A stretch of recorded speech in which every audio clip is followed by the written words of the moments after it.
Hi, y'all. I'm back. You know,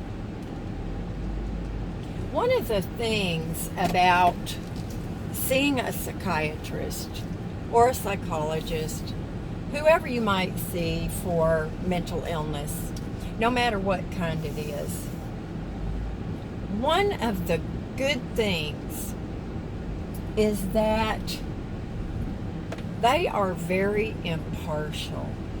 You can say things to them that you might not even say to your best friend.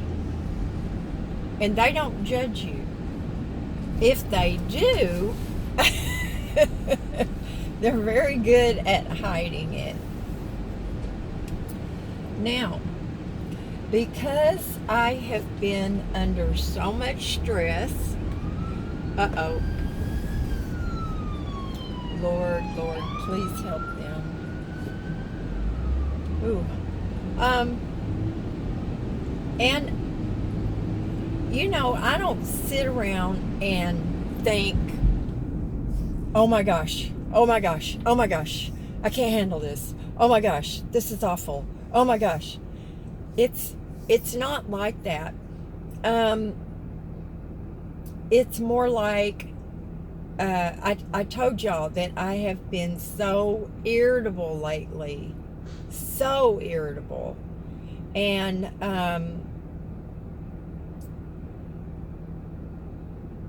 not being able to sleep. I mean, it does not matter how late I'm up. I wake up before daylight. So there's that. There's the irritability, and there's not getting good rest, not being able to sleep well. So my psychiatrist that I have right now seems like a really kind and a caring person. This is only, I think, the second time that I've seen him. So after talking, he asked me how much longer I thought that this situation that's causing me the stress is going to last. And I said, well, heaven knows. I mean, I've been in my little cottage for 2 months now, and well, maybe not 2 months yet, 6 weeks, almost 2 months, and it's just been an uphill battle. So he is increasing one of my medications a little bit to try to help with the irritability and the anxiety. Now, when you have stress, to me, that's the same thing as having anxiety. It causes you to be anxious about things, and you can not even realize it. You don't realize that you're anxious.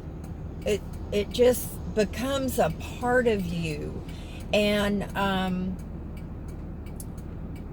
sometimes it manifests itself in something like irritability, and then you take a step back and you think, oh, I'm being affected by something. There's something going on, blah, blah, blah. So at least that is how it works for me.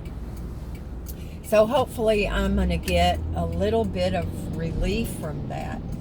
But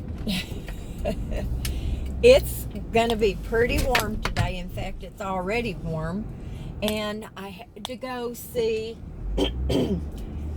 my doctor is Indian, and I can't pronounce his name. But it was too hot to take Hazel. And my poor Starbucks is under renovation. And y'all know that I had stopped going to Starbucks. What? Are people in line? No, they're parked in the parking lot. I had stopped going quite a bit because the frappuccinos I drank all the time were not tasting right. Now I've read articles about Starbucks reducing the sugar in their drinks. And the calories, only about 40 calories per drink. So anyway, that might have been what the deal was, what was messing with the flavor. But what else was I talking about? Oh, I have to get a bunch of copies made and a box sent off to Sandy with her little gift in it, and I hope that she'll like it. And then after I do that, I need to go over to Smart and Final because I am out of several things. And I've put off going and put off going. I really need to go to Walmart. But y'all, I'm trying to be really careful with my funds. And yes, I have spent more than normal for, little things for the yard, plants, pots, things like that. But anyway, I'm trying to stay away from Walmart, and it's too hot for Miss Hazel.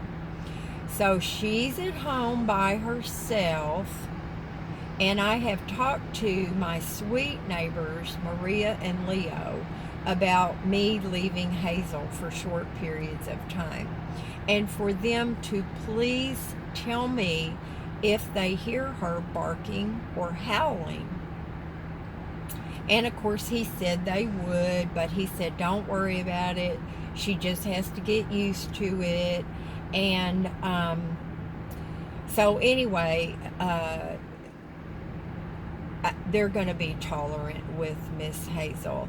And I feel so bad because Leo speaks very good English. They're a Hispanic couple, but his wife Maria does not.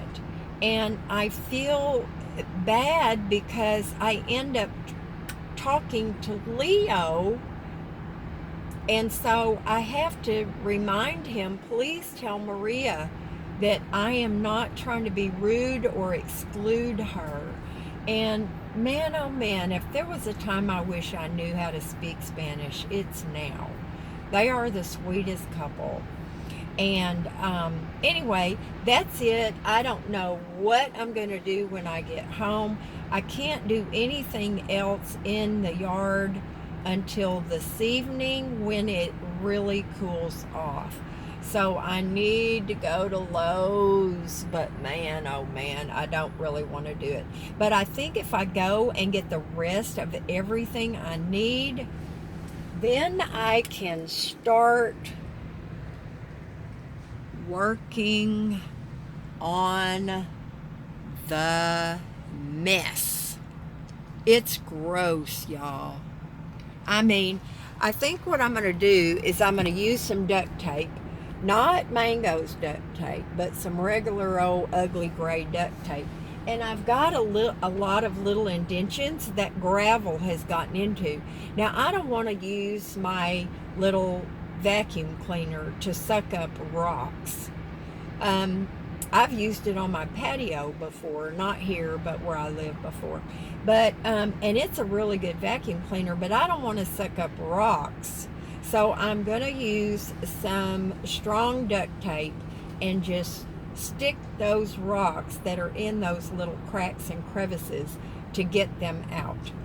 Anyway, y'all, love you. Talk to you later. Bye now.